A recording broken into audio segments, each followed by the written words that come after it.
ओम शांति ओम शांति ओम शांति ओम।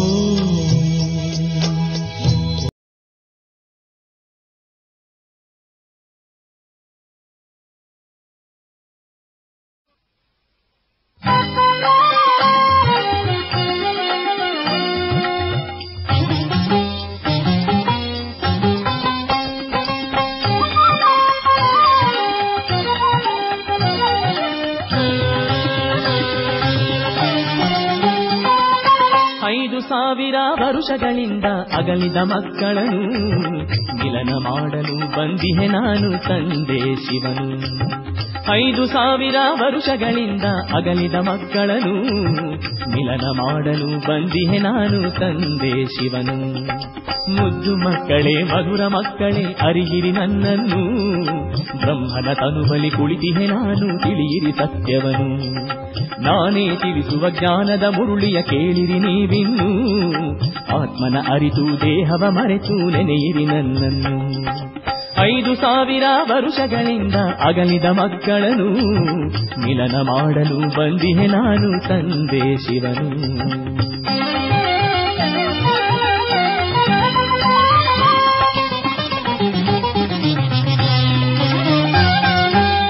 ಮೂರು ಲೋಕಗಳ ಒಡೆಯನು ನಾನು, ನಿರಾಕಾರನು ಜ್ಯೋತಿ ಸ್ವರೂಪನು. ಮೂರು ಲೋಕಗಳ ಒಡೆಯನು ನಾನು, ನಿರಾಕಾರನು ಜ್ಯೋತಿ ಸ್ವರೂಪನು.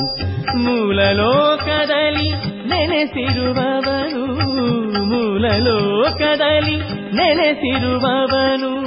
ಸ್ಥೂಲ ಲೋಕದಲ್ಲಿ ಅವತರಿಸಿರುವೆನು, ಸ್ಥೂಲ ಲೋಕದಲ್ಲಿ ಅವತರಿಸಿರುವೆನು. 5,000 ವರುಷಗಳಿಂದ ಅಗಲಿದ ಮಕ್ಕಳನ್ನು ಮಿಲನ ಮಾಡಲು ಬಂದಿಹೆ ನಾನು ತಂದೆ ಶಿವನು.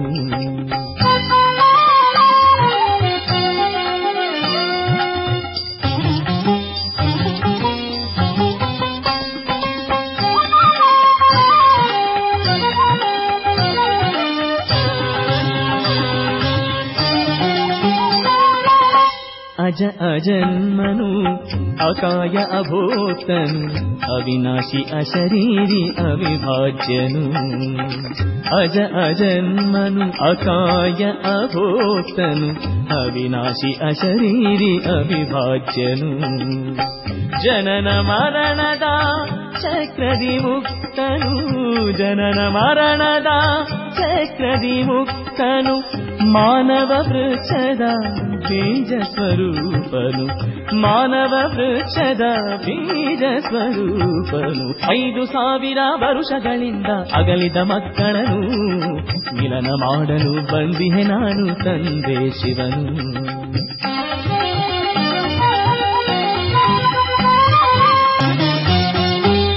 ತಿಳಿಯಿರಿ ಮಕ್ಕಳೇ ನನ್ನನ್ನು, ನಾನೇ ಬಂದಿಹ ನಿಜವನ್ನು. ತಿಳಿಯಿರಿ ಮಕ್ಕಳೇ ನನ್ನನ್ನು, ನಾನೇ ಬಂದಿಹ ನಿಜವನ್ನು. ओम शांति। पिताश्री शिव बाबा याद है। मीठे बच्चे, तुम्हारा एक एक बोल बहुत मीठा फर्स्ट क्लास होना चाहिए। जैसे बाप दुख हरता सुख करता है, ऐसे बाप समान सबको सुख दो।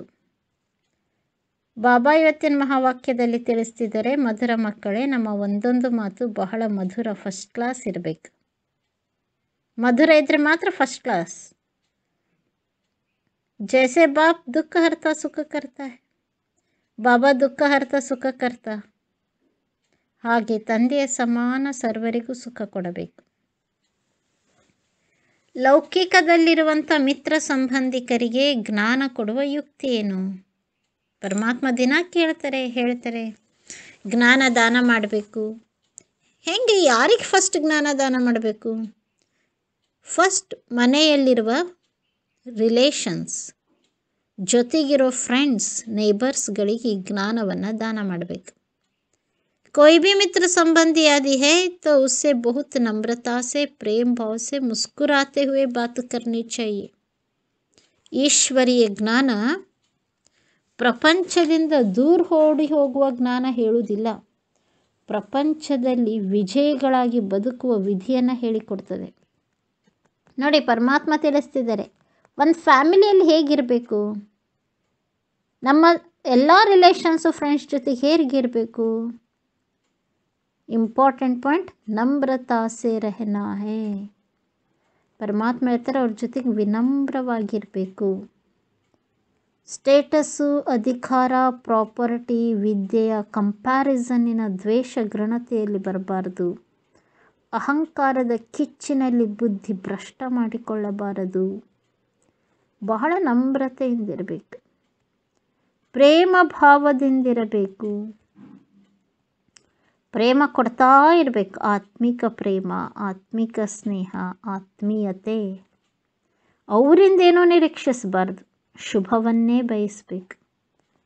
ಎಲ್ಲ ರಿಲೇಷನ್ಸು ಫ್ರೆಂಡ್ಸ್ ಜೊತೆಗೆ ಮುಸ್ಕುರಾತೆ ಹುವೆ ಬಾತ್ ಕರ್ನಿ ಚಾಹಿಯೆ. ಅವಾಗ ನಾವು ಮಾಡೆಲ್, ಸ್ಯಾಂಪಲ್ ಪೀಸ್ ಈಶ್ವರನ ಶೋಕೇಸ್ನಲ್ಲಿ ಎಲ್ಲರ ಜೊತೆಗೆ ಮುಗುಳ್ನಗ್ತಾ ಮಾತಾಡಬೇಕು. ಅವ್ರು ನನಗೆ ಹಿಂಗಂದಾರ ಅದಕ್ಕೆ ಅವ್ರ ಜೊತೆಗೆ ಸಿಟ್ಲೆ ಮಾತಾಡ್ತೀನಿ ಅಲ್ಲ, ಎಲ್ಲರ ಜೊತೆಗೂ ಮುಗುಳ್ನಗ್ತಾನೆ ಮಾತಾಡಬೇಕು. ಅವರು ತಮ್ಮ ಕೆಲಸ, ತಮ್ಮ ಸಂಸ್ಕಾರ, ತಮ್ಮ ಚುಚ್ಚೋದು, ತಮ್ಮ ವಿಘ್ನ ಹಾಕೋ ಕೆಲಸ ಮಾಡ್ತಿರ್ಬೋದು. ನಾವು ನಮ್ರತೆ ಮತ್ತು ಪ್ರೇಮ ಭಾವದಿಂದಲೇ ಮಾಡಬೇಕು. ಎಲ್ಲರ ಜೊತೆಗೆ ಹೆಂಗೆ ಮಾತಾಡ್ಬೇಕಂತ ಹೇಳ್ಕೊಟ್ಟಾರೆ ಪರಮಾತ್ಮ. ಮುಸ್ಕುರಾತೆ ಹುವೆ ವಿತ್ ಸ್ಮೈಲಿಂಗ್ ಫೇಸ್. ಜಬ್ ಮೌಕಾ ಮಿಲೆ ತೋ ಬಹುತ್ ಯುಕ್ತಿ ಸೆ ಬಾತ್ ಕರೋ. ನಿಮ್ಗೆ ಅಪಾರ್ಚುನಿಟಿ ಸಿಕ್ಕಾಗ ಬಹಳ ಯುಕ್ತಿಯಿಂದ ಮಾತಾಡಬೇಕು. ಈಶ್ವರೀಯ ಜ್ಞಾನ ಕಲಿತ ಮೇಲೆ ಇವರೆಷ್ಟು ಮುಸ್ಕುರಾತೆ ಮಾತಾಡ್ತಾರಲ್ಲ, ಇವರೆಷ್ಟು ನಮ್ರತೆಯಿಂದ ವ್ಯವಹರಿಸ್ತಿದ್ದಾರಲ್ಲ. ಮೊದಲೆಷ್ಟು ಜೋರಿದ್ರು, ಸಿಟ್ಟಿತ್ತು, ದ್ವೇಷ ಇತ್ತು, ಈಗೆಷ್ಟು ಪರಿವರ್ತನೆ ಆಗಿದ್ದಾರಲ್ಲ. ನಮ್ಮ ಪರಿವರ್ತನೆಯೇ ಈಶ್ವರನ ಪ್ರತ್ಯಕ್ಷತೆಯ ವಿಧಿಯಾಗಿದೆ. ಪರಮಾತ್ಮ ಹಂಗಿದ್ದಾರೆ ಹಿಂಗಿದ್ದಾರೆ ಅಂತ ಜ್ಞಾನ ಹೇಳಿ ಹೇಳಿ ಪ್ರತ್ಯಕ್ಷಪಡಿಸೋದಲ್ಲ, ನಮ್ಮ ಪರಿವರ್ತನೆಯಿಂದ ಈಶ್ವರೀಯ ಶಿಕ್ಷಣದ ಪ್ರತ್ಯಕ್ಷತೆಯನ್ನು ಮಾಡಬೇಕು. 5,000 ವರ್ಷ ಹಿಂಗೆ, ಕರ್ಮದ ಲೆಕ್ಕಾಚಾರ ಹಿಂಗೆ, ಪುನರ್ಜನ್ಮ ಹಿಂಗೆ ಅಂತ ಸಾರಿ ಸಾರಿ ಜ್ಞಾನ ಹೇಳಿ ಅವರಿಗೆ ಪಕ್ಕ ಮಾಡ್ಸೋಕ್ಕಾಗಲ್ಲ. ನಮ್ಮ ಪರಿವರ್ತನೆ ಅವರಿಗೆ ಈಶ್ವರೀಯ ರಹಸ್ಯಗಳ ಮೇಲೆ ಇಂಪ್ರೆಷನ್ ಬರೋಂಗೆ ಮಾಡ್ತದೆ. ಗೊತ್ತಾಯ್ತಾ? ಲೌಕಿಕ ಕುಟುಂಬ ಪರಿವಾರದ ಜೊತೆಗೆ ಹೇಗಿರಬೇಕು? ಕುಟುಂಬ ಪರಿವಾರ ಮೇ ಬಹುತ್ ಪ್ಯಾರ್ ಸೆ ಚಲೋ. ಶಿವ ಭಗವಾನ್ ವಾಚ್, ಕುಟುಂಬ ಪರಿವಾರದ ಜೊತೆಗೆ ಬಹಳ ಪ್ರೀತಿಯಿಂದಿರಬೇಕು. ಜನ ಎಷ್ಟು ತಪ್ಪು ತಿಳ್ಕೊಂಡಾರೆ. ಓಂ ಶಾಂತಿ ಕಡೆ ಹೋದರೆ ಫ್ಯಾಮಿಲಿ ಬಿಡಿಸ್ತಾರೆ. ಎಲ್ಲಿ ಫ್ಯಾಮಿಲಿ ಬಿಡಿಸ್ತಾರೆ? ಫ್ಯಾಮಿಲಿ ಬಿಡ್ರಿ ಅಂತ ಹೇಳಿದ್ರ ಬಾಬಾ ಈ ವಾಕ್ಯದಲ್ಲಿ? ಪ್ರೀತಿಯಿಂದ ನಡೀರಿ, ಹೊಂದಿಕೊಂಡು ನಡೀರಿ, ಇನ್ನು ನೀವೇ ನಮ್ರರಾಗಿ. ಹೇಗಿರ್ಬೇಕು ಫ್ಯಾಮಿಲಿಯಲ್ಲಿ? ಕಭಿ ಕಿಸಿಕೋ ದುಃಖ ನ ದೋ. ಪರಮಾತ್ಮ ಹೇಳ್ತಾರೆ ಎಂದಿಗೂ ಯಾರಿಗೂ ದುಃಖ ಕೊಡಬಾರ್ದು. ನಮ್ಮ ಹತ್ತಿರ ಸುತ್ತಮುತ್ತ ಬಂದಂತಹ ರಿಲೇಷನ್ಸ್ ಯಾಕೆ ಬಂದರೆ? ದುಃಖದಿಂದ ಮುಕ್ತರನ್ನಾಗಿ ಮಾಡಲು, ತಾವು ಮುಕ್ತರಾಗಲು. ಅವರಿಗೆ ದುಃಖದಿಂದ ಮುಕ್ತರನ್ನಾಗಿ ಮಾಡೋದು ನಮ್ಮ ಕರ್ತವ್ಯ. ಹೋದ ಜನ್ಮದ ಕರ್ಮದ ಲೆಕ್ಕಾಚಾರ ಅನುಸಾರವಾಗಿ, ಋಣಾನುಸಾರವಾಗಿ ಬಂದರೆ ದುಃಖ ಕೊಟ್ಟರೆ ಮತ್ತೆ ಅವ್ರು ನಮ್ಮ ಕಡೆ ಋಣ ತೀರಿಸ್ಕೊಳ್ಳಿಕ್ಕೆ, ದುಃಖ ಕೊಡಲಿಕ್ಕೆ ಬರಲೇಬೇಕಾಗ್ತದೆ. ಆದ್ದರಿಂದ ಎಂದಿಗೂ ಯಾರಿಗೂ ದುಃಖ ಕೊಡೋಂಗೆ, ಹರ್ಟ್ ಆಗುವ ಹಾಗೆ ಚುಚ್ಚಿ ಮಾತನಾಡಬಾರ್ದು. ಹೆಂಗೆ ಮಾತಾಡ್ಬೇಕಂತ ಹೇಳ್ಕೊಟ್ರು ಬಾಬಾ ಮೀಟೆ ಬಚ್ಚೆಯಲ್ಲಿ? ಫಸ್ಟ್ ಕ್ಲಾಸ್ ಮೀಠಾ, ಮಧುರವಾಗಿ ಮಾತಾಡಬೇಕು, ಫಸ್ಟ್ ಕ್ಲಾಸಾಗಿ ಮಾತಾಡಬೇಕು ಅಂತಾರೆ ಪರಮಾತ್ಮ. ಗೀತ್ ಆಖಿರ್ ವಹ ದಿನ್ ಆಯಾ ಆಜ್. ಯಾವ ದಿನಕ್ಕಾಗಿ ಕಾಯುತ್ತಿದ್ದೆವು ಆ ದಿನ ಬಂದೇ ಬಿಟ್ಟಿತು. ಈಶ್ವರನನ್ನು ಗುರುತಿಸುವ ದಿನ, ಈಶ್ವರನನ್ನು ನೆನಪು ಮಾಡುವ ದಿನ, ಈಶ್ವರನನ್ನು ತಿಳಿದುಕೊಳ್ಳುವ ದಿನ ಬಂದಿತು. ಇಷ್ಟು ವರ್ಷ, ಇಷ್ಟು ಜನ್ಮಗಳಿಂದ ಪರಮಾತ್ಮನಿಗಾಗಿ ಹುಡುಕಾಡುತ್ತಿದ್ದೆವು. ಈಶ್ವರೀಯ ಜ್ಞಾನ ಕೇಳಿ ಪರಮಾತ್ಮನನ್ನು ಪಡೆದುಕೊಂಡೆವು. ಓಂ ಶಾಂತಿ. जब कोई गीत बजता है तो बच्चों को अपने अंदर उसका अर्थ निकलना चाहिए. ನಮ್ಮ ಬುದ್ಧಿ ಎಷ್ಟು ಜ್ಞಾನಯುಕ್ತವಾಗಿರಬೇಕು. ಪರಮಾತ್ಮ ನಮಗೆ ಟ್ರೈನಪ್ ಮಾಡ್ತಿದ್ದಾರೆ. ಯಾವುದೇ ದೃಶ್ಯ ನೋಡಿದಾಗ, ಯಾವುದೇ ಘಟನೆಯನ್ನು ಕೇಳಿದಾಗ, ಅಥವಾ ಯಾವುದೇ ರೂಪದಲ್ಲಿ ಹಾಡುಗಳನ್ನು ಕೇಳಿದಾಗ ಅದರ ಸ್ಪಿರಿಚುವಲ್ ಬ್ಯಾಕ್ಗ್ರೌಂಡ್ ಏನು, ಅದರ ಆಧ್ಯಾತ್ಮೀಕರಣ ಮೀನಿಂಗ್ ಏನು, ಅದರ ಸತ್ಯ ರಹಸ್ಯ ಏನು ಅಂತ ಅದರ ಅರ್ಥವನ್ನು ತಿಳಿದುಕೊಳ್ಳುವ ಅಲೌಕಿಕ ದೃಷ್ಟಿಕೋನವನ್ನು ನಾವು ರೂಢಿಸಿಕೊಳ್ಬೇಕು. ಆ್ಯಸ್ ಇಟ್ ಈಸ್ ಅದು ಹೆಂಗೈತೋ ಹಾಗೆ ಮೇಲೆ ನೋಡಿ ಕಲಿಯುಗದವ್ರಿಗೆ ಎಂಜಾಯ್ ಮಾಡೋದಲ್ಲ, ಇದರಲ್ಲಿರುವ ಸಂಗಮಯುಗದ ರಹಸ್ಯ ಏನು ಅನ್ನೋದನ್ನು ತಿಳ್ಕೋಬೇಕು. ಯ ಬೇಹದ್ ಕೆ ಡ್ರಾಮಾ ಕಿ ಬಹುತ್ ಬಡಿ ಗಡಿ ಹೇ. ಸೃಷ್ಟಿ ಅನ್ನೋದು ಬೇಹದ್ದಿನ ನಾಟಕದ ದೊಡ್ಡ ಗಡಿಯಾರವಾಗಿದೆ ಅಂತ ಪರಮಾತ್ಮ ತಿಳಿಸ್ತಾರೆ. ಭಕ್ತಿ ಮಾರ್ಗ ಮೇ ಭಿ ಮನುಷ್ಯ ಪುಕಾರ್ತೆ ಭೀ ಹೇ. ಭಕ್ತಿ ಮಾರ್ಗದಲ್ಲೂ ಸಹಿತ ಮನುಷ್ಯರು ಕೂಗುತ್ತಾರೆ, ಬೇಡ್ತಾರೆ, ಕರೀತಾರೆ, ಹೇ ಪರಮಾತ್ಮ ಬಾ, ಹೇ ಪರಮಾತ್ಮ ಬಾ. ಯಾವಾಗಲಿಂದ ಕರಿತಾ ಬಂದಿದ್ದೀವಿ? ದ್ವಾಪರ ಯುಗದಿಂದ ಕರಿತಾ ಬಂದಿದ್ದೀವಿ, ಭಕ್ತಿ ಮಾರ್ಗದಿಂದ ಕರಿತಾ ಬಂದಿದ್ದೀವಿ. ಪರಮಾತ್ಮ ಯಾವಾಗ ಬರ್ತಾನೇನೋ, ನಮ್ಮ ದುಃಖ ಯಾವಾಗ ಮುಕ್ತ ಮಾಡ್ತಾನೇನೋ ಅಂತ ವೇಟ್ ಮಾಡ್ತಾ ಬಂದಿದ್ದೀವಿ, ಕಾಯ್ತಾ ಬಂದಿದ್ದೀವಿ. ನಾವೆಲ್ಲ 63 ಜನ್ಮ, ಅರ್ಥಾತ್ ದ್ವಾಪರ ಯುಗದ 21 ಜನ್ಮ, ಕಲಿಯುಗದ 42 ಜನ್ಮ, 2500 ವರ್ಷದ ಲಾಂಗ್ ಸ್ಪ್ಯಾನ್ವರೆಗೂ ಈಶ್ವರನನ್ನು ಕರೆದೆವು, ಆರಾಧಿಸಿದೆವು. ನಮಗೆಷ್ಟು ಪೇಷನ್ಸ್, ಅವನು ಬರುವವರೆಗೂ ಬಿಟ್ಟಿಲ್ಲ. ಕರೆದೀವಿ, ಪೂಜಿಸಿವಿ, ಆರಾಧಿಸಿದ್ದೀವಿ. ದರ್ಶನ ಕೊಡು, 1 ಸೆಕೆಂಡ್ ನಿನ್ನ ದಿವ್ಯ ದೃಷ್ಟಿಯ ಸಾಕ್ಷಾತ್ಕಾರ ಮಾಡಿಸು, ನನ್ನನ್ನು ನಿನ್ನ ಮಡಿಲಿಗೆ ಹಾಕಿಕೋ, ನೀನು ಬಂದರೆ ನಂದೆಲ್ಲ ಸರ್ವ ಸಂಬಂಧ ನೀನೇ, ಬಂದು ನನ್ನನ್ನು ಪತಿತರಿಂದ ಪಾವನ ಮಾಡು. ಒಂದೇ ಎರಡೇ ಎಷ್ಟು ಬಗೆಯಿಂದ ಅವನನ್ನು ಒಲಿಸಿಕೊಳ್ಳಲು, ಅವನನ್ನು ಬರಮಾಡಿಕೊಳ್ಳಲು ಕಾಯ್ತಾ ಇದ್ದೀವಿ. ರಾಮಾಯಣದಲ್ಲಿ ತೋರಿಸ್ತಾರೆ, ಶಬರಿ ರಾಮನಿಗಾಗಿ ಎಷ್ಟೋ ವರ್ಷ ತನ್ನ ಲೈಫ್ ಲಾಂಗ್ ಕಾದ್ಲು ಅಂತ. ಆದರೆ ನಾವೆಲ್ಲ ಶಬರಿಗಿಂತ ಗ್ರೇಟ್. ಪರಮಾತ್ಮ ಜ್ಯೋತಿ ಸ್ವರೂಪ ಪರಂಧಾಮದಿಂದ ಬರಲಿ ಅಂತ 2500 ವರ್ಷ ಭಕ್ತಿ ಮಾಡಿದ್ದೀವಿ. ಎಷ್ಟು ಪ್ರೀತಿ, ಆಮೇಲೆ ಎಷ್ಟು ನಮಗೆ ಆಳವಾದ ವಿಶ್ವಾಸ, ನಿಶ್ಚಯ. ನೀವು ಫ್ರೆಂಡ್ಸೋ ರಿಲೇಟಿವ್ಸೋ ಬೇಡ, ನಮ್ಮ ಊರಿಗೆ ಒಬ್ಬ ಪ್ರೈಮ್ ಮಿನಿಸ್ಟ್ರನ್ನ ಕರೀಲಿಕ್ಕೆ 5 ಸಲ ಹೋಗ್ತೀವಿ, 6 ಸಲ ಹೋಗ್ತೀವಿ, 10 ಸಲನೂ ಹೋಗ್ತೀವಿ. ಬರ್ರಿ ಬರ್ತೀನಿ ಅಂತಾರೆ, ಬರಂಗಿಲ್ಲ. ಕೊನೆಗೆ 11ನೇ ಸಲ ಕರೆಯೋಕ್ಕೆ ಹೋಗಿಲ್ಲ. ಎಷ್ಟು ಸಲ ಕರಿಬೇಕ್ರಿ, ಎಷ್ಟು ಸಲ ಕಾಲು ಬಿಡ್ಬೇಕು, ಎಷ್ಟು ಸಲ ಬಾಬಾ ಅನ್ಬೇಕು, ಬಂದುಬಿಡ್ಬೇಕಪ್ಪ. ಗೊತ್ತಿದೆ ಅವ್ರು ಭಾಳ ಬ್ಯುಸಿ ಇರ್ತಾರಂತ, ಆದರೂ ನಾವು ಅವ್ರನ್ನ ಮತ್ತೆ ನೆಕ್ಸ್ಟ್ ಟೈಮ್ ಅಷ್ಟು ಇಂಟ್ರೆಸ್ಟ್ಲಿ ಪ್ರೀತಿಯಿಂದ ಕರೆಯೋಕ್ಕೆ ಹೋಗಿಲ್ಲ. ಏನೋ ಒಂದು 8-10 ಸಲ ಕರಿಬೋದು ಅಷ್ಟೇ. ಆದರೆ ಪರಮಾತ್ಮನನ್ನು ಎಷ್ಟು ಪ್ರೀತಿಯಿಂದ ಕರೆದೆವು, ಕರೆದು ವೇಟ್ ಮಾಡಿದ್ವಿ. ಈ ಜನ್ಮದಲ್ಲಿ ಬರ್ತಾನೆ, ನೆಕ್ಸ್ಟ್ ಜನ್ಮದಲ್ಲಿ ಬರ್ತಾನೆ, ಈ ಜನ್ಮದಲ್ಲಿ ದರ್ಶನ ಕೊಡ್ತಾನೆ, ನೆಕ್ಸ್ಟ್ ಜನ್ಮದಲ್ಲಿ ತನ್ನ ಪರಿಚಯ ಕೊಡ್ತಾನೆ, ಈ ಜನ್ಮದಲ್ಲಿ ತನ್ನವರನ್ನಾಗಿ ಮಾಡ್ಕೊತಾನೋ, ಅಥವಾ ನೆಕ್ಸ್ಟ್ ಜನ್ಮದಲ್ಲಿ ತನ್ನ ಜೊತೆಗೆ ಕರ್ಕೊಂಡು ಹೋಗ್ತಾನೋ. ಏನೋ ಬಹಳ ಪ್ರೀತಿಯಿಂದ ಕರೆದೆವು, ವಿಶ್ವಾಸದಿಂದ ಕರೆದೆವು. ಬಂದೇ ಬರ್ತಾನೆ. ಪ್ರತಿ ಜನ್ಮದಲ್ಲಿ ವಿಶ್ವಾಸ ಪುಟಿಯುತ್ತಿತ್ತು. ಬಾಲ್ ನೆಲಕ್ಕೆ ಹೊಡೆದ್ರೆ ಹೆಂಗೆ ಬೌನ್ಸ್ ಆಗಿ ಮತ್ತೆ ಅದಕ್ಕಿಂತ ಎತ್ತರ ಬರ್ತದೋ, ಹಂಗೆ ಪ್ರತಿ ಜನ್ಮದಲ್ಲಿ ನಮ್ಮ ಭಕ್ತಿ ಬೌನ್ಸ್ ಆಗಿ ಹೆಚ್ಚು ಭಕ್ತಿ ಮಾಡಿ, ವೆರೈಟಿ ರೂಪದಲ್ಲಿ ಭಕ್ತಿ ಮಾಡಿ ಅವನನ್ನು ಕರೆದೆವು. ಜ್ಯೋತಿ ಸ್ವರೂಪನನ್ನು ಕರೆದೆವು, ಶಂಕರನನ್ನು ಕರೆದೆವು, ನಾರಾಯಣನನ್ನು ಕರೆದೆವು, ದೇವಿಯನ್ನು ಕರೆದೆವು. ಯಾವುದೋ ರೂಪದಲ್ಲಿ ನಮ್ಮ ಪೂಜೆ ನಿನಗೆ ಸಲ್ಲಲಿ, ಬಾ ಬಾ ಅಂತ ಕರೆದೆವು. ಕೊನೆಗೆ ಪರಮಾತ್ಮ ಬಂದಿದ್ಯಾವಾಗ? ಈಗ ಸಂಗಮ ಯುಗದಲ್ಲಿ 1936ಗೆ ದಾದಾ ಲೇಖರಾಜ್ ಅವರ ತನುವಿನಲ್ಲಿ ನಮ್ಮ ಭಕ್ತಿಯ ಕರೆಯನ್ನು ಕೇಳಿ ಪರಮಾತ್ಮ ಬಂದಿದ್ದಾರೆ. ಪರಮಾತ್ಮ 1936ಗೆ ಬಂದರು. ಬಂದಾಗಲೇ ನನ್ನನ್ನು ನೆನಪು ಮಾಡಿಕೊಂಡು ಬಂದರು. ನಾನು ಈ ಜಗತ್ತಿಗೆ ಬಂದಾಗ ಈ ಮಗುವನ್ನು ಭೇಟಿ ಆಗಲೇಬೇಕಂತ.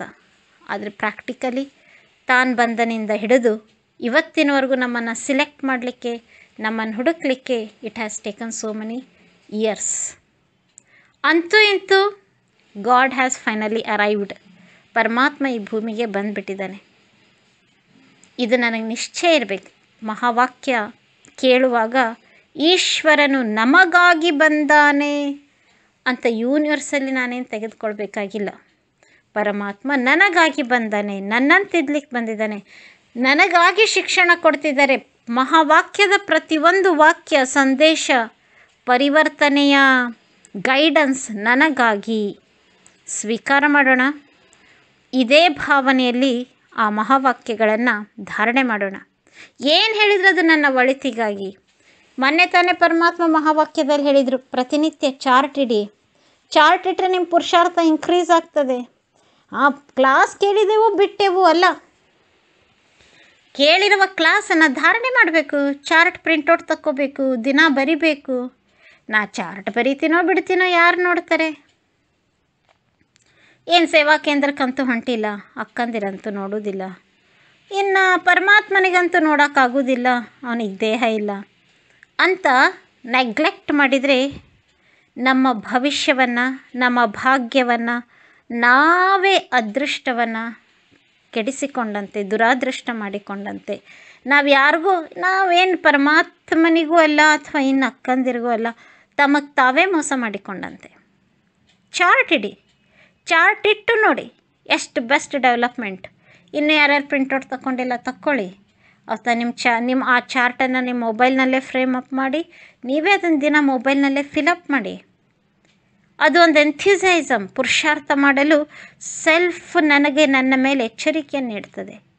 ಪ್ರತಿನಿತ್ಯದ ಮಹಾವಾಕ್ಯ ಕೇವಲ ಕೇಳಿಕ್ಕಲ್ಲ, ಅದನ್ನು ಧರಿಸುವಂತಹ ಮ್ಯಾಕ್ಸಿಮಮ್ ಪ್ರಾಕ್ಟೀಸ್ ಮಾಡೋಣ, ಮ್ಯಾಕ್ಸಿಮಮ್ ನಮ್ಮ ಜೀವನದಲ್ಲಿ ಅಳವಡಿಸಿಕೊಳ್ಳೋಣ. ಯಾಕೆಂದರೆ ನಾವೀಗೆಲ್ಲ ಸಂಗಮ ಯುಗದವರು. ಸಂಗಮ ಯುಗದಲ್ಲಿ ನಾವೀಗ ಈಶ್ವರನನ್ನು ಪಡೆದುಕೊಂಡವರು. ನಮ್ಮದಿದು ನೂತನ ಜನ್ಮ, ನಮ್ಮದು ಹೊಸ ಜನ್ಮ. ಹೊಸ ಜನ್ಮ ಅಂತಂದ್ರೇನು? ನಾವೀಗೆಲ್ಲರೂ ಈಶ್ವರೀಯ ವಿಶ್ವವಿದ್ಯಾಲಯದ godly student, so called Brahmakumar, Brahmakumari. ತಮಗೆ ಆಲ್ರೆಡಿ ಗೊತ್ತಾಗಿದೆ, ಬ್ರಹ್ಮಕುಮಾರಿ ಅಂದರೆ ಪ್ರಜಾಪಿತ ಬ್ರಹ್ಮನ ಸಂತಾನರು. ಜ್ಯೋತಿ ಸ್ವರೂಪ ಶಿವ ಪರಮಾತ್ಮ ಬ್ರಹ್ಮ ತನುವಿನಲ್ಲಿ ಬಂದು ಜ್ಞಾನ ಕೊಟ್ಟರು. ಆ ಜ್ಞಾನದ ಆಧಾರದಿಂದ, ಆ ಮುರಳಿ ಜ್ಞಾನ ಎನ್ನುವ ಪ್ರಭೆಯ ಆಧಾರದಿಂದ ಜ್ಯೋತಿ ಸ್ವರೂಪ ಪರಮಾತ್ಮನ ಜೊತೆಗೆ ನಮ್ಮ ಕನೆಕ್ಷನ್ ಬೆಳೆಯಿತು. ಈ ಹೊಸ ಜನ್ಮಕ್ಕೆ ನಮಗೆಲ್ಲರಿಗೂ ಪ್ರತಿನಿತ್ಯದ ರಾಜಯೋಗಿಗಳಿಗೆ ಬ್ರಹ್ಮಕುಮಾರರು ಅಂತ ಕರೆಯಲಾಗ್ತದೆ. ಸಾಧಾರಣ ಭಾಷೆಯಲ್ಲಿ, ಎಲ್ಲರಿಗೂ ಅರ್ಥ ಆಗುವ ಭಾಷೆಯಲ್ಲಿ ಹೇಳಬೇಕಾದ್ರೆ ನಾವೆಲ್ಲ ರಾಜಯೋಗಿಗಳು ಬ್ರಾಹ್ಮಣರು. ಬ್ರಾಹ್ಮಣರು ಅಂತಂದ್ರೆ ಇದು ದೇಹದ ಜಾತಿಯಲ್ಲ. ಭಾರತೀಯ ಶಾಸ್ತ್ರದಲ್ಲಿ ಬ್ರಾಹ್ಮಣರು, ವೈಶ್ಯರು, ಶೂದ್ರರು, ಕ್ಷತ್ರಿಯರು, ದೇವತೆಗಳು ಅಂತ ಹೇಳಿ ಏನು ವಿಂಗಡಿಸಿದ್ದರೋ ಶಾಸ್ತ್ರಗಳಲ್ಲಿ, ಭಗವದ್ಗೀತೆ ಸ್ಪಷ್ಟ ಹೇಳ್ತದೆ, ಆ ವಿಂಗಡಣೆ ಸಂಪ್ರದಾಯದ ಆಧಾರದ ಮೇಲಲ್ಲ. ಭಗವದ್ಗೀತೆ ಸ್ಪಷ್ಟ ಹೇಳ್ತದೆ, ಆ ವಿಂಗಡಣೆ ದೇಹದ ಶೃಂಗಾರದ ಆಧಾರದ ಮೇಲಲ್ಲ. ಬಿಲ್ಲು ಬಾಣ ಇಟ್ಕೊಂಡ ತಕ್ಷಣ ಅವನು ಈ ವರ್ಣ, ಅಥವಾ ಅವನು ಜುಟ್ಟು ಬಿಟ್ಟ ತಕ್ಷಣ ಆ ವರ್ಣ. ಶರೀರದ ಶೃಂಗಾರದ ಆಧಾರದ ಮೇಲೆ ಈ ಪಂಚವರ್ಣಗಳಲ್ಲ, ಈ ಚತುರ್ವರ್ಣಗಳಲ್ಲ. ಭಗವದ್ಗೀತೆ ಹೇಳ್ತದೆ, ಗುಣ ಕರ್ಮ ವಿಭಾಗಶಃ ಚತುರ್ವರ್ಣ ಮಯ ಸೃಷ್ಟ. ಈ ಚತುರ್ವರ್ಣ ಈಶ್ವರನಿಂದ ಯಾಕೆ ಸೃಷ್ಟಿಸಲ್ಪಟ್ಟಿದೆ? ಅಕಾರ್ಡಿಂಗ್ ಟು ಹಿಸ್ ಕ್ಯಾರೆಕ್ಟರ್ ಗುಣ, ಅಕಾರ್ಡಿಂಗ್ ಟು ಹಿಸ್ ಬಿಹೇವಿಯರ್ ಕರ್ಮ. ಕರ್ಮದ ಆಧಾರದ ಮೇಲೆ, ಗುಣಗಳ ಆಧಾರದ ಮೇಲೆ ಈ ವರ್ಣಗಳನ್ನು ಮಾಡಲ್ಪಟ್ಟಿದೆ. ಇದನ್ನು ಅತ್ಯಂತ ವಿಪರ್ಯಾಸ ಏನಂದರೆ, ಭಗವದ್ಗೀತೆಯನ್ನು ಸರಿಯಾಗಿ ಅರ್ಥ ಮಾಡಿಕೊಳ್ಳದೆ ಅದನ್ನು ಜಾತಿವಾರು ಪದ್ಧತಿ ಮಾಡಿ ಭಾರತದಲ್ಲಿ ಒಬ್ಬರಲ್ಲಿ ಒಬ್ಬರು ದ್ವೇಷಿಸುವ ಸಂಸ್ಕಾರ, ಈರ್ಷಿಸುವ, ಜಲಸಿ ಪಡುವ ಸಂಸ್ಕಾರ ಇವತ್ತು ವೃದ್ಧಿಯಾಗಿದೆ. All the wars that they have taken place, all the communal violence that they have taken place is due to in the name of religion. ಜಾತಿ, ಧರ್ಮ, ವರ್ಣ ಅಂದ್ರೇನು ಅನ್ನೋದೇ ಜನರಿಗೆ ಗೊತ್ತಿಲ್ಲ. ಇವೆಲ್ಲ ಮಾನವ ಸೃಷ್ಟಿ ಕಲ್ಪಿತವಾದಂತಹ ಮುಳ್ಳುಗಳು.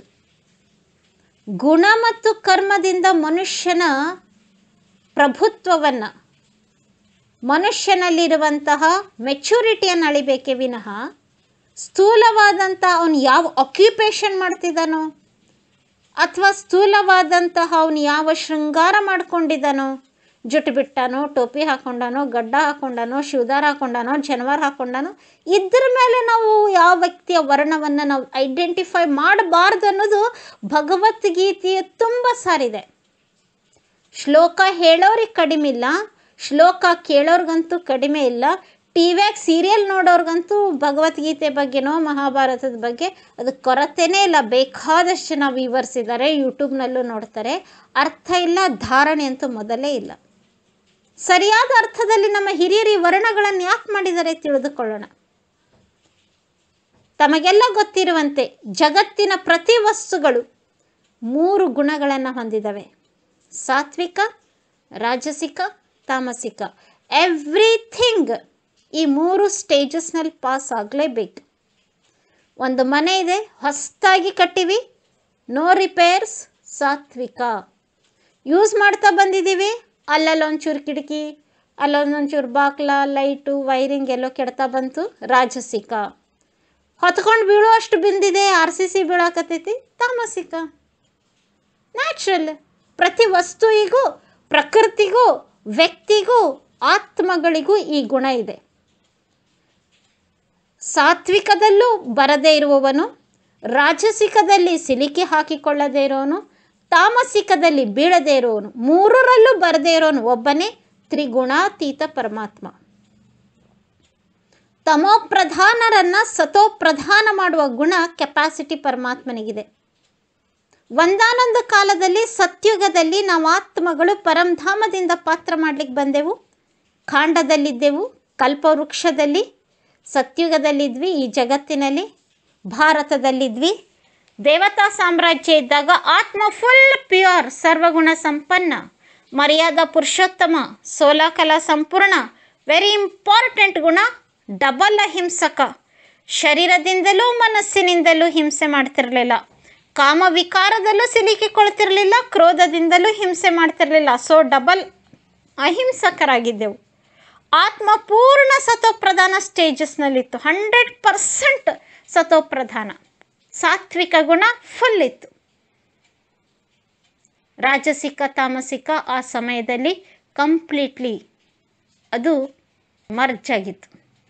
ಸಾತ್ವಿಕ ಗುಣ ಫುಲ್ ಇತ್ತು ಇಮರ್ಜ್ ರೂಪದಲ್ಲಿ, ಸತೋಪ್ರಧಾನ.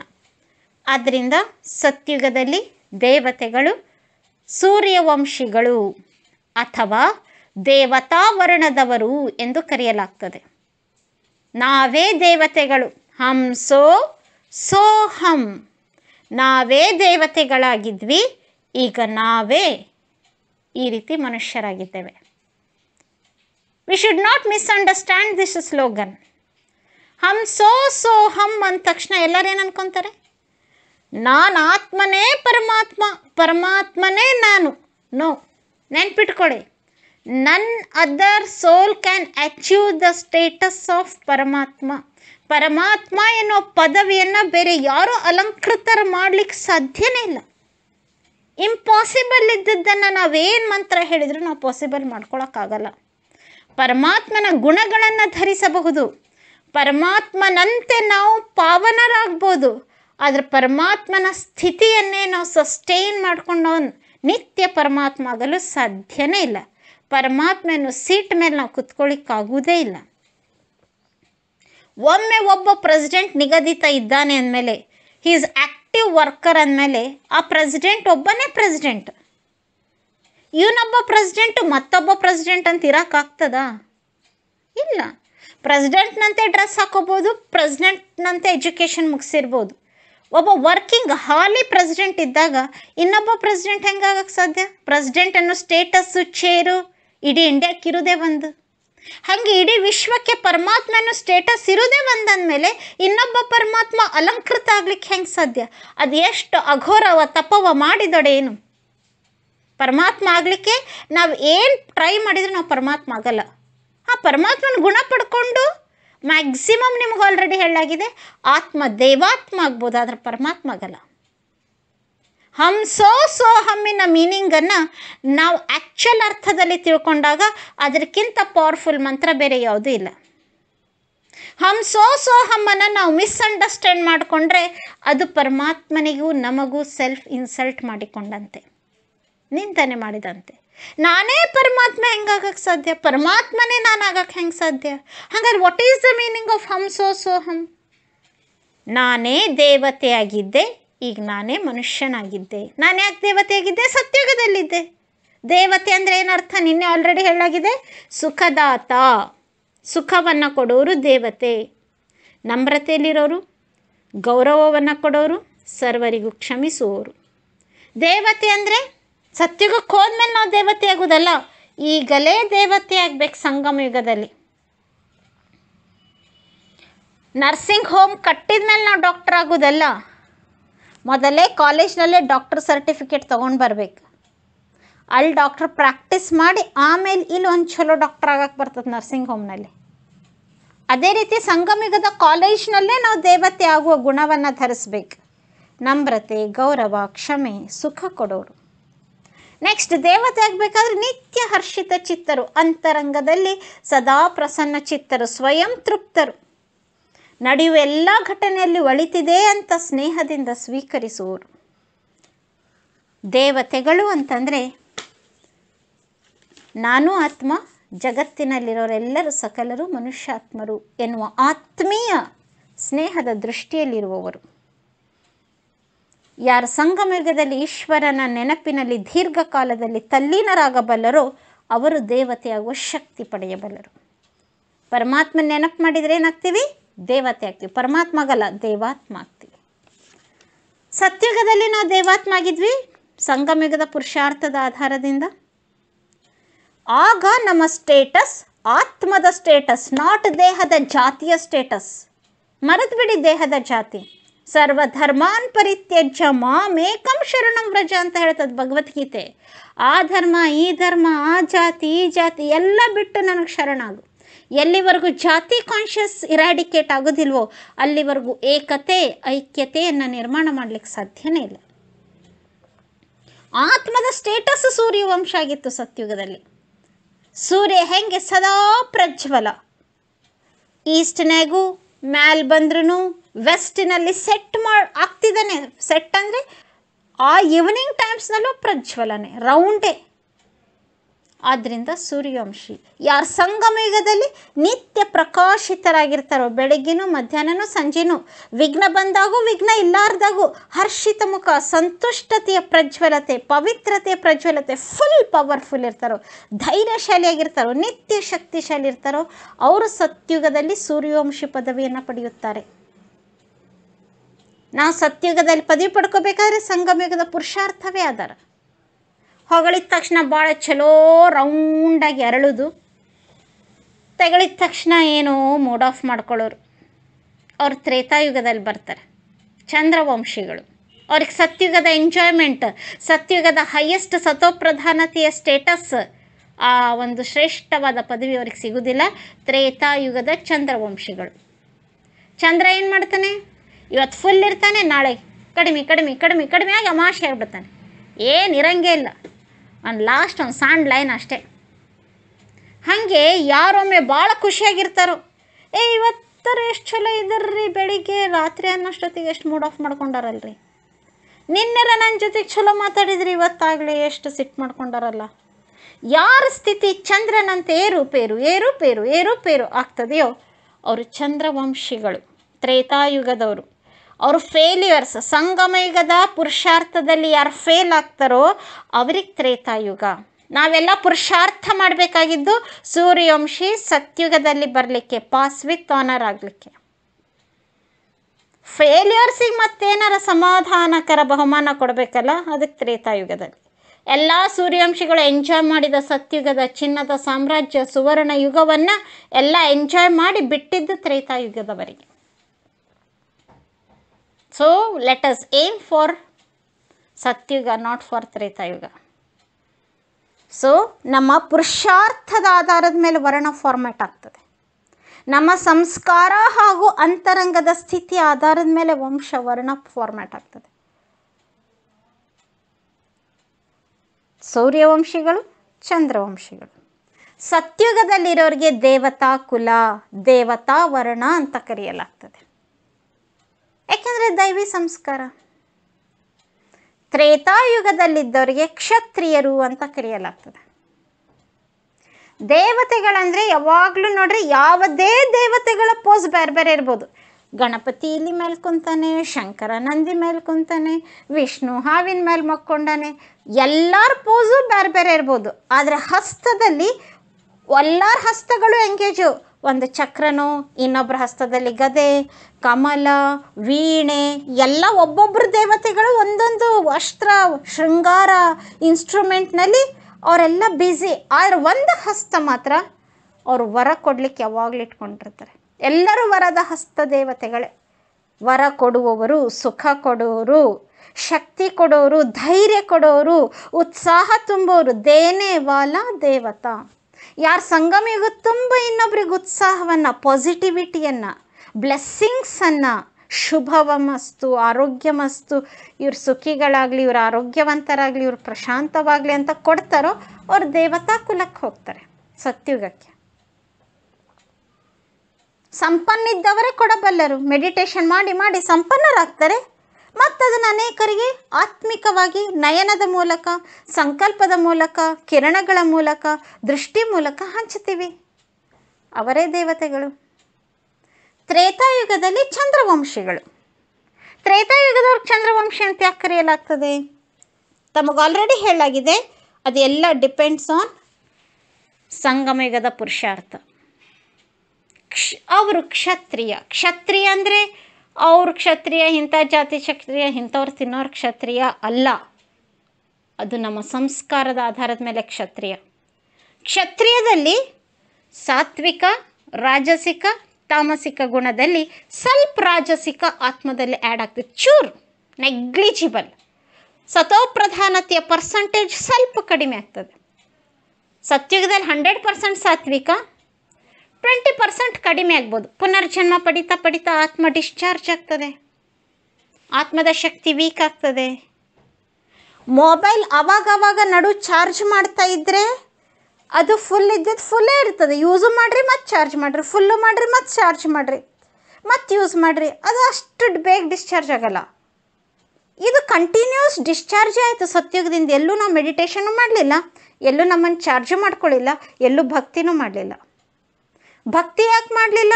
ಅವಶ್ಯಕತೆ ಇಲ್ಲ. ಸಂಕಟ ಬಂದಾಗ ವೆಂಕಟರಮಣ. ಭಕ್ತಿ ಯಾಕೆ ಮಾಡಲಿಲ್ಲ? ಭಕ್ತಿ ಅಂದರೆ ಬೇಡುವುದು. ಯಾಕೆ ಬೇಡ್ತೀವಿ? ನಮ್ಮ ಹತ್ರ ಕೊರತೆ ಇದ್ದರೆ ಬೇಡ್ತೀವಿ. ಸತ್ಯುಗದಲ್ಲಿ ನಮಗೇನೂ ಕೊರತೆನೇ ಇರಲಿಲ್ಲಲ್ಲ, ಬೇಡುವ ಅವಶ್ಯಕತೆನೇ ಇರಲಿಲ್ಲ.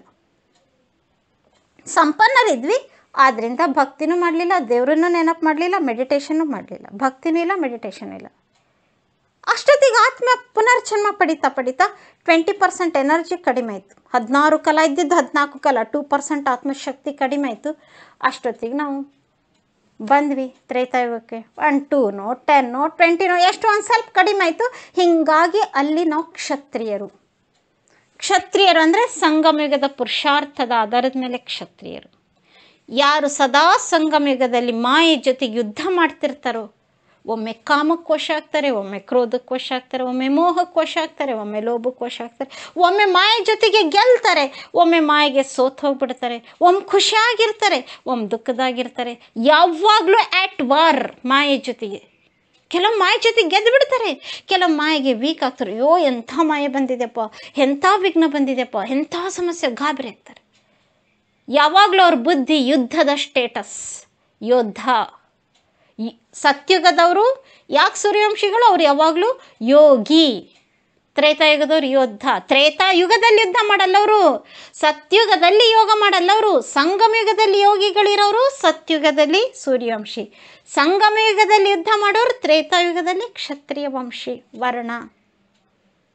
ಸ್ವಲ್ಪ ರಾಜಸಿಕ, ಅಗ್ದಿ ಮಿನಿಮಮ್ ಸ್ಟೇಜ್ನಲ್ಲಿ 2% ಅನ್ಬೋದು. ನೆಕ್ಸ್ಟ್ ದ್ವಾಪರಯುಗ, ಕಲಿಯುಗ. ದ್ವಾಪರಯುಗದಲ್ಲಿ ಕಲಿಯುಗದಲ್ಲಿ ಏನಾಯಿತು? ದ್ವಾಪರಯುಗ ಕಲಿಯುಗದ ಕಥೆಗಳನ್ನು, ವರ್ಣಗಳನ್ನು, ಚತುರ್ವರ್ಣಗಳಲ್ಲ ಪಂಚವರ್ಣಗಳ ಮುಖ್ಯ ರಹಸ್ಯ. ಇಷ್ಟು ವೇದ ಶಾಸ್ತ್ರಗಳಲ್ಲಿ ಇರುವುದು ಚತುರ್ವರ್ಣ, ಆದರೆ ಪಂಚವರ್ಣಗಳಿದೆ. ಮನುಷ್ಯನ ಸಂಸ್ಕಾರದ ಆಧಾರದ ಮೇಲೆ ಅವು ಯಾವುವು ಅನ್ನೋದನ್ನು ನಾಳೆ ಕ್ಲಾಸ್ನಲ್ಲಿ ಕಂಪ್ಲೀಟಾಗಿ ತಿಳ್ಕೊಳ್ಳೋಣ. ಪ್ರತಿನಿತ್ಯ ಚಾರ್ಟ್ ಬರೆಯುವ ಸತ್ಯವಾದಂತಹ ಹೆಲ್ಪ್ ನಮಗೆ ನಾವೇ ಮಾಡಿಕೊಳ್ಳೋಣ. ಓಂ ಶಾಂತಿ.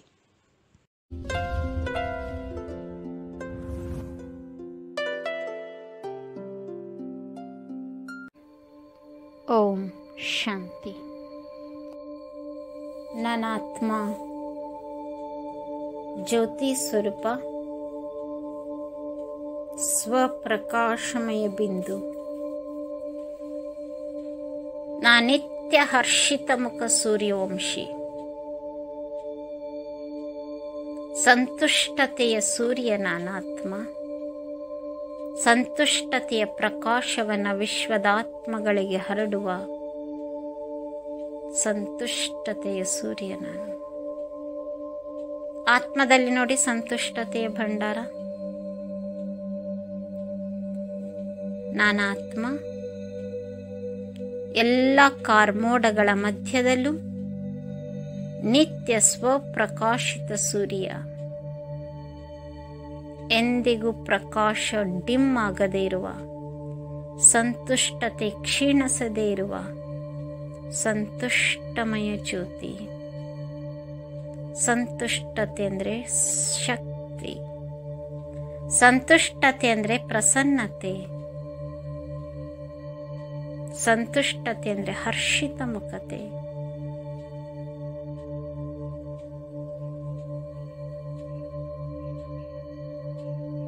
ಸಂತುಷ್ಟತೆ ಅಂದರೆ ನಿತ್ಯ ಪ್ರಜ್ವಲತೆ. ನಾನು ಸಂತುಷ್ಟ ಸ್ವರೂಪ ಆತ್ಮ. ನಾ ಸಂತುಷ್ಟತೆಯ ದಾತ. ನಾನು ಖುಷಿಯಲ್ಲಿರುವೆ, ಎಲ್ಲರಿಗೂ ಖುಷಿಯನ್ನೇ ಹಂಚುವೆ.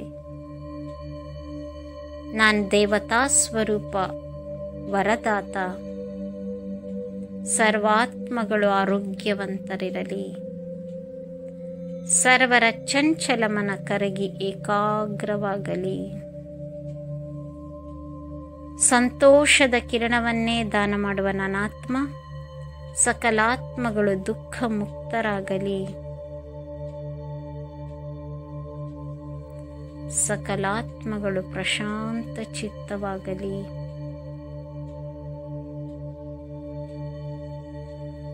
ಸಕಲಾತ್ಮಗಳು ಪಾವನರಾಗಲಿ.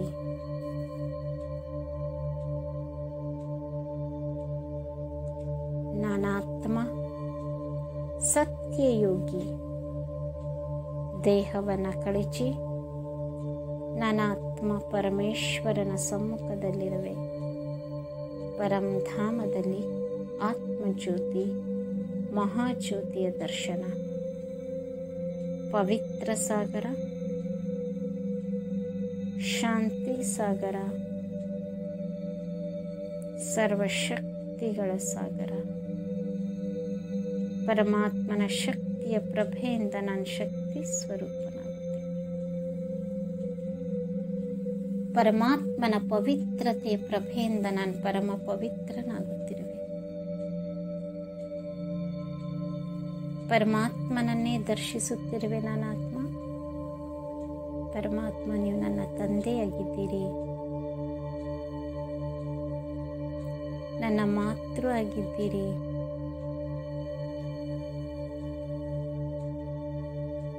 ನನಗೆ ಬುದ್ಧಿ ಹೇಳುವ ಶಿಕ್ಷಕರಾಗಿದ್ದೀರಿ.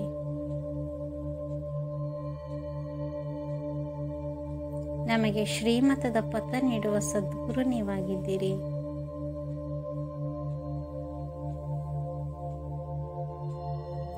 ನನ್ನ ಮನದ ಚಿಂತೆಗಳನ್ನು ಹಗುರಗೊಳಿಸುವ ಆತ್ಮೀಯ ಸತ್ಯ ಮಿತ್ರ ನೀವಾಗಿದ್ದೀರಿ. ನನ್ನ ಮುಳ್ಳಿನ ಸಂಸ್ಕಾರಗಳನ್ನು ಕರಗಿಸಿ ಪುಷ್ಪ ಮಾಡುವ ಸತ್ಯ ಪುಷ್ಪರಾಜ ನೀವಾಗಿದ್ದೀರಿ. ತೋಟದ ಮಾಲೀಕ ಆಗಿದ್ದೀರಿ. ಭವಸಾಗರದಲ್ಲಿ ಮುಳುಗಿದ ಹರಿದು ಹೋದ ನನ್ನ ದೋಣಿಯನ್ನ ಮುಕ್ತಿ ಜೀವನ್ಮುಕ್ತಿಯ ದಡವನ್ನ ಸೇರಿಸುವ ಸತ್ಯ ಅಂಬಿಗ ನೀವಾಗಿದ್ದೀರಿ.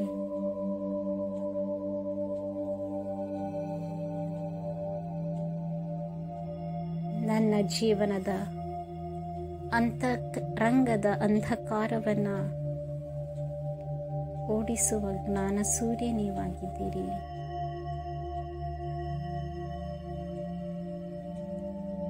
ಅಶಾಂತ ಭಯಭೀತಗೊಂಡ ಆತ್ಮನಿಗೆ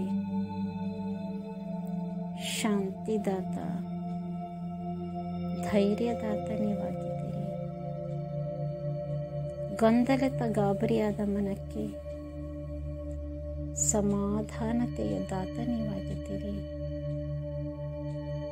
ವಿಕಾರದ ಅಗ್ನಿಯಲ್ಲಿ ಸುಟ್ಟು ಹೋದ ನನಗೆ ಶೀತಲತೆಯ ಕಾರಂಜಿಯಾಗಿದ್ದೀರಿ.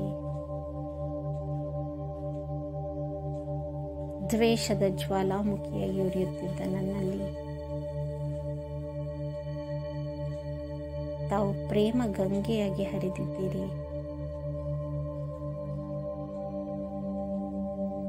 ನನ್ನ ಜೀವನದ ಶಿಲ್ಪಿ ತಾವು, ನನ್ನ ಜೀವನದ ಮಾರ್ಗದರ್ಶಕ ತಾವು, ನವ ಪ್ರಾಣದಾತ, ನವ ಜೀವನದಾತ, ನನ್ನ ಭಾಗ್ಯೋದಯ ಮಾಡಿದ ಭಾಗ್ಯವಿದಾತ ನೀವು. ನಿಮ್ಮ ಮುರಳಿಯಿಂದ ಪುನೀತರನ್ನಾಗಿ ಮಾಡುವ ಮುರಳೀಧರ ನೀವು. ನಿತ್ಯ ನಿಮ್ಮನ್ನು ನೆನೆವಿ ಮುರಳಿಯನ್ನಾಲಿಸುವೆ. ಓಂ ಶಾಂತಿ.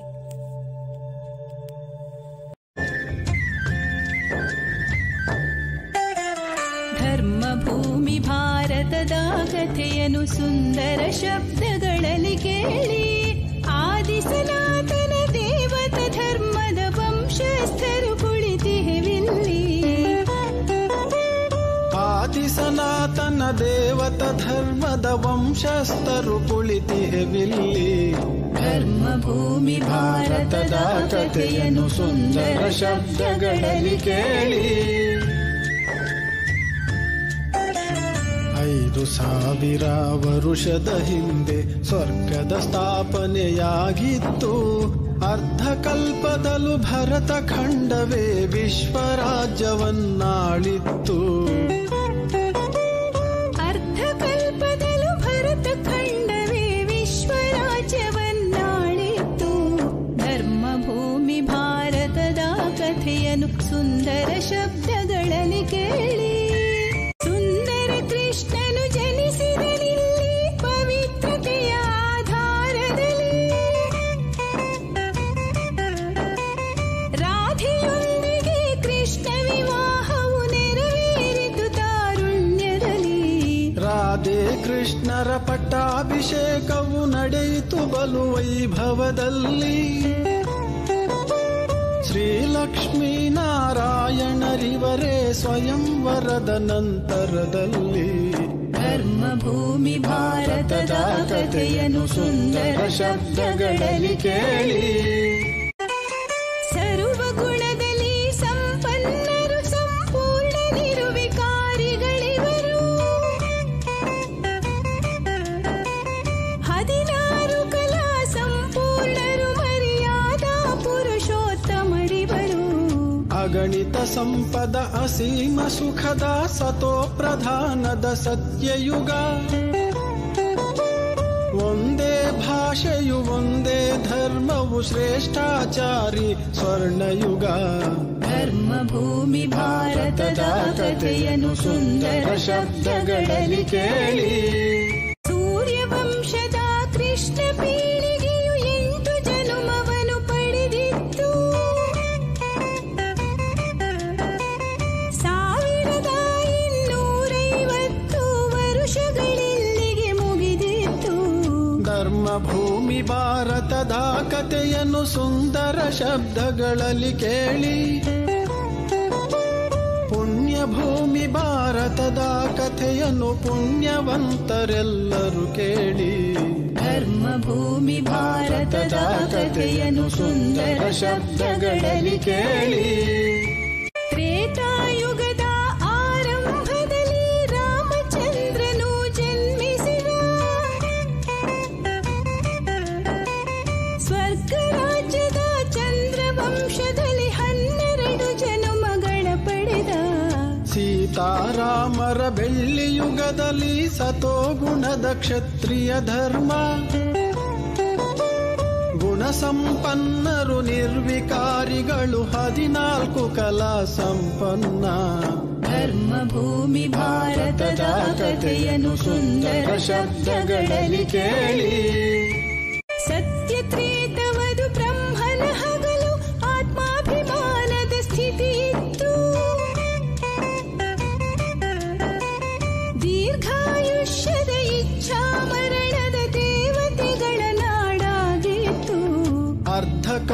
ಕಲ್ಪವು ಮುಗಿದೇ ಹೋಯಿತು ಸೃಷ್ಟಿ ನಾಟಕದ ಅಂಕದಲ್ಲಿ. ಬ್ರಹ್ಮನ ಹಗಲು ಪೂರ್ತಿಯಾಯ್ತು 2,500 ವರ್ಷದಲ್ಲಿ. ಧರ್ಮ ಭೂಮಿ ಭಾರತದ ಕಥೆಯನ್ನು ಸುಂದರ ಶಬ್ದಗಳಲ್ಲಿ ಕೇಳಿ.